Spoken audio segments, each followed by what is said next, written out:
Okay, so we've completed the routing. Now we're ready to start creating some groups. I do want to make a comment before we get started. I do use stems for my mixing, and I use them for quickly auditioning the various groups. That's the workflow I'm used to. You don't have to do that. If you wanted to change that up a little bit, you can completely get rid of the stems and just send your buses to the mix bus. That way you don't have this additional workflow to deal with. It works for me just because I like to try different things like a summing setup in the box or additional automation towards the end or some final balancing. But you can definitely do it without these stems. You can do it directly from the buses to a mix bus, bypassing all of these all together if you just wanted to keep it simple. So let's start creating our groups. So I'm selecting the kick all the way to the last drum track here. I'm gonna hit Command G. I'm gonna call this drums. And I'm gonna select the letter D for the ID.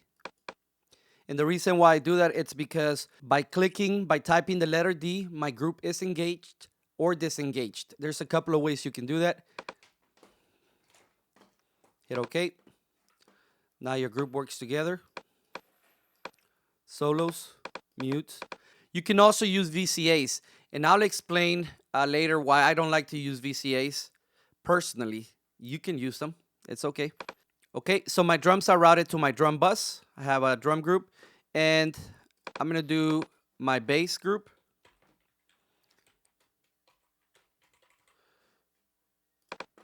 Just gonna say bass. Okay. Guitars, I don't need one. I have my stems done. And let's do the background vocals. Command G.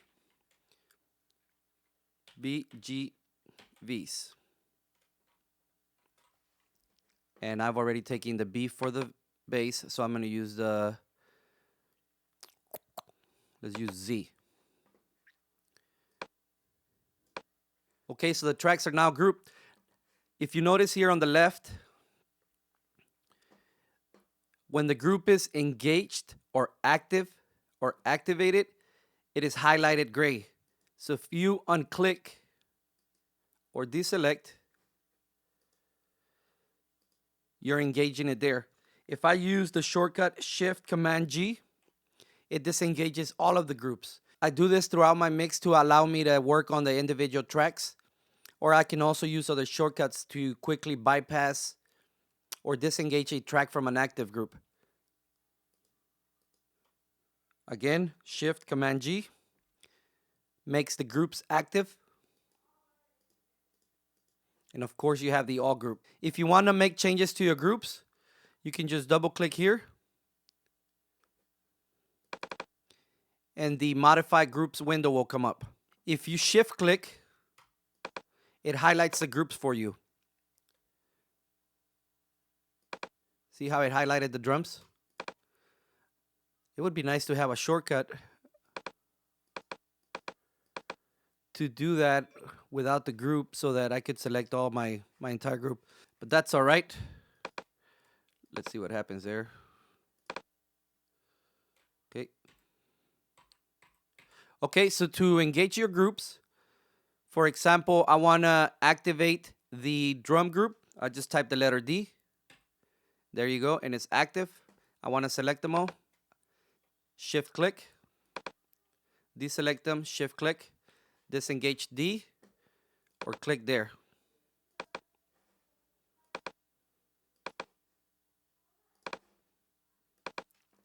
Once your group is active, you also have a menu here.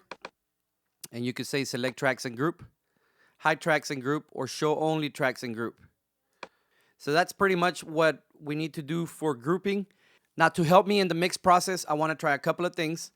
And I want to talk about creating different views. If you're familiar with Studio One has a thing called scenes. It's a feature that's on there that's really nice. And you can simulate that in Pro Tools by using views. Well, this is a hack. This is not a feature in Pro Tools. This is just a hack that if you need it, it's there. I personally don't care about mixing, showing only the tracks that I'm mixing. I don't mind seeing all of my tracks, but I'm going to show you. So I'm going to create a drum view. I'm going to select those, mix bus, and my master. And also my drum bus. I'm going to go G, drum, view. And I'm just going to choose whatever group. I'm going to start at the bottom. 2D. Okay, so what is the purpose of that? If I wanted to see just my drums when I'm mixing, go to the left of the group in the groups window. Control, click. Okay, and that only leaves your drums.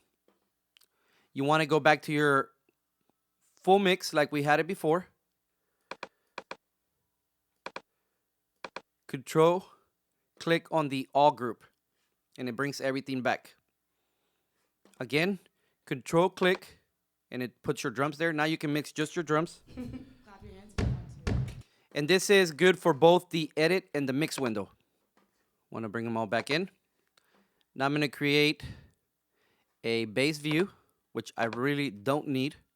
But if I just wanted to focus on that, Command G, bass, view.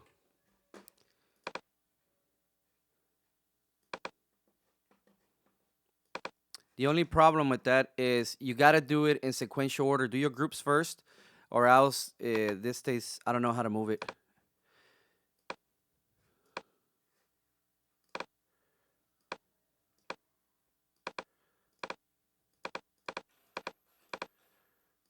Oh, cool. Doesn't matter. Okay, let's do a guitars group or a guitars view. And I'm going to include the mix bus and the master.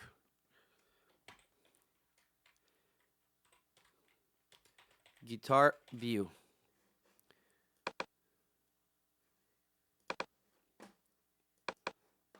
There it is. In fact, let's modify that to include the guitars. How about we do this? Let's delete that one.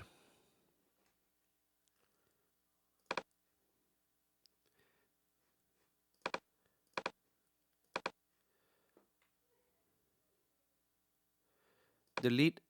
Oops, let me make sure this. Delete. And let's just take from the bass all the way there. And let's just call this instruments.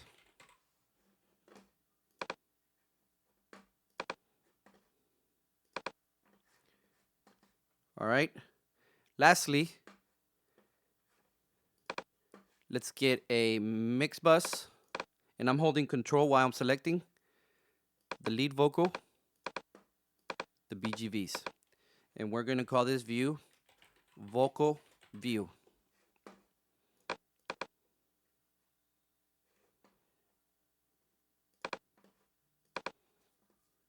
Okay, so we have stems. Let's see what views we have now.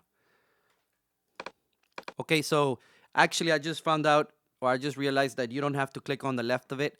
As long as you control click on it, it'll do it for you. So we have our stem view, which is there. And what's nice is if you have the Pro Tools app, it's all there. So if you wanted to use that view for mixing, that's great. Okay, so let's go to the, let's bring them all in. Drum view. There's our drums.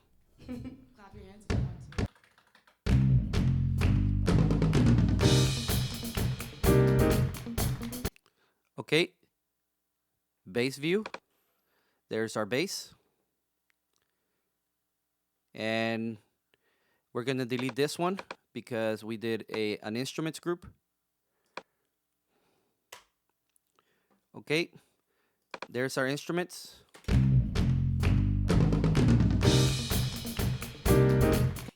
Okay, vocal view. So all our vocals. Notice that there's a lot of bleed in the vocals. Again, this is because it was all done in one room. Do you wanna be my baby? And to get out of that, to bring everything back, just control click on the all group. If you're on the edit window, you can do the same.